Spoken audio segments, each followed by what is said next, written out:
Nakapagtala na ng 17 kaso ng rabies ang Department of Health mula Enero hanggang Pebrero ng taong ito. Pinag-iingat din ng DOH ang mga Pilipino laban sa mga communicable disease. Yan ang ulat ni Gab Villegas.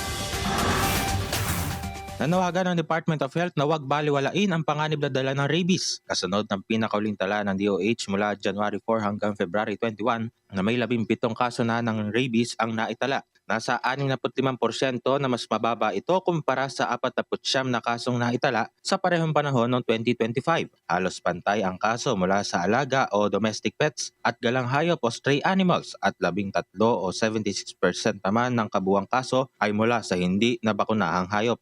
Ang rabies ay isang nakamamatay na sakit na dulot ng virus na naipapasa sa kagat, kalmot o laway ng aso, pusa at iba pang hayop na may rabies. Sabi ng DOH, maging responsible na pet owner, stay protected at tiyaking bakunado ang mga alagang hayop.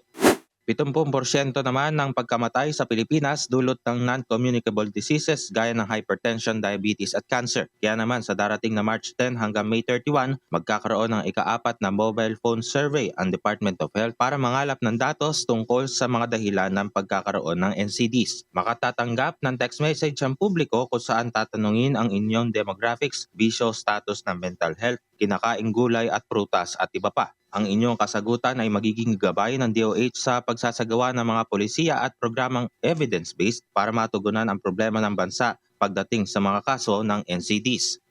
Suportado ng Department of Health ang mga barangay health workers o BHW sa pagtatakda ng mga pamantayan para sa kanilang mga training, accreditation at integrasyon sa mga primary care networks. Kasunod ito ng pag-aproba ng komite sa Senado para sa Magna Carta ng BHWs. Alinsunod ito sa direktiba ni Pangulong Ferdinand R. Marcos Jr. na bumuo ng mas matatag at patas na sistemang pangkalusugan at may paabot ang dekalidad na serbisyong pangkalusugan sa bawat Pilipino. Gab Humilde Villegas para sa Pambansang TV sa Bagong Pilipinas.